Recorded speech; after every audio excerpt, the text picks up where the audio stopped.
Rapat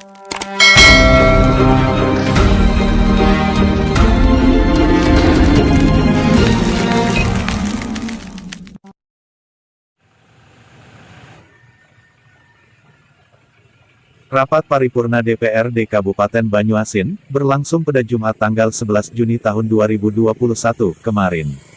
Haji Asqolani Jasis selaku Bupati Banyuasin, menyampaikan nota pengantar penjelasan tentang rancangan peraturan daerah pertanggungjawaban pelaksanaan APBD Kabupaten Banyuasin anggaran tahun 2020.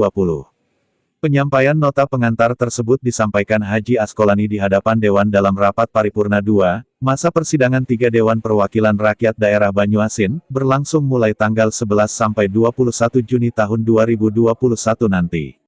Dalam hal ini Bupati menyampaikan laporan arus kas, gambaran transaksi uang masuk dan keluar selama tahun 2020 disajikan dalam laporan arus kas, dengan 4 macam arus kas, yakni arus kas dari aktivitas operasi, arus kas dari aktivitas investasi, arus kas dari aktivitas pendanaan dan arus kas dari aktivitas transitoris terhadap besaran masing-masing transaksi yang terjadi.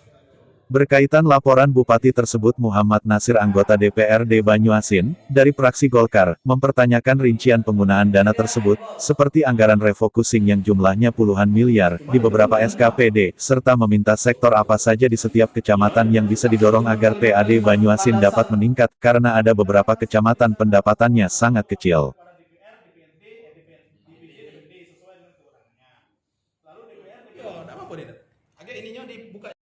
Bahwasanya pada pandangan fraksi pada penyampaian laporan keuangan pemerintah Kabupaten Banyuasin APBD tahun 2020 kemarin, fraksi Partai Golkar itu menyampaikan ada beberapa hal, diantaranya ada 3 yang kita garis bawahi.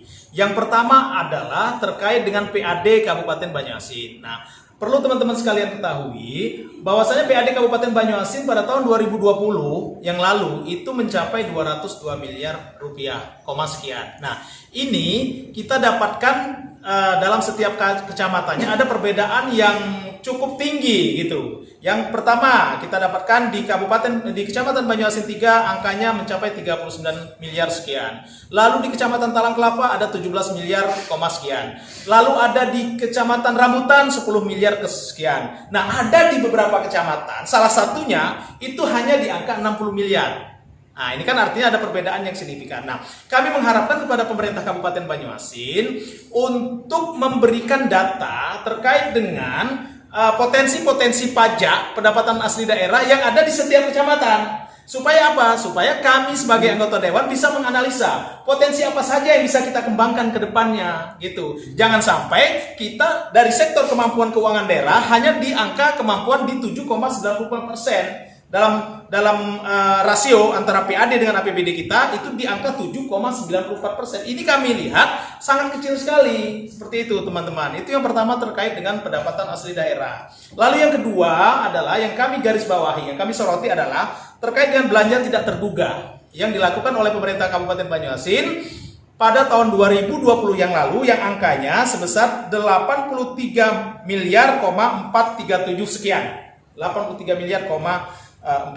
Nah, ini dialokasikan untuk beberapa dinas. Yang pertama, Dinas BPBD Kesbangpol. Yang kedua, Dinas Kesehatan Kabupaten Banyuasin. Yang ketiga, Dinas Pendidikan ada juga. Lalu BLUD, Rumah Sakit Umum ada juga. Lalu Dinas Kesehatan ada juga. Nah, yang dijawab oleh Bupati tadi pada saat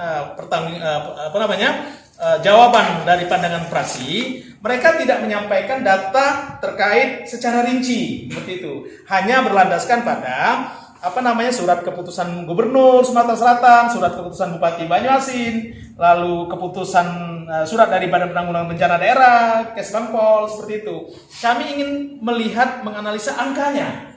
Angkanya 83 miliar itu dibelanjakan untuk kebutuhan apa saja. Karena itu digunakan untuk penanggulangan masalah COVID-19 di Kabupaten Banyuasin. Nah, demikian Adinda untuk yang 2. Dari Banyuasin, Sumatera Selatan, Irawan Adaberita.co mengabar.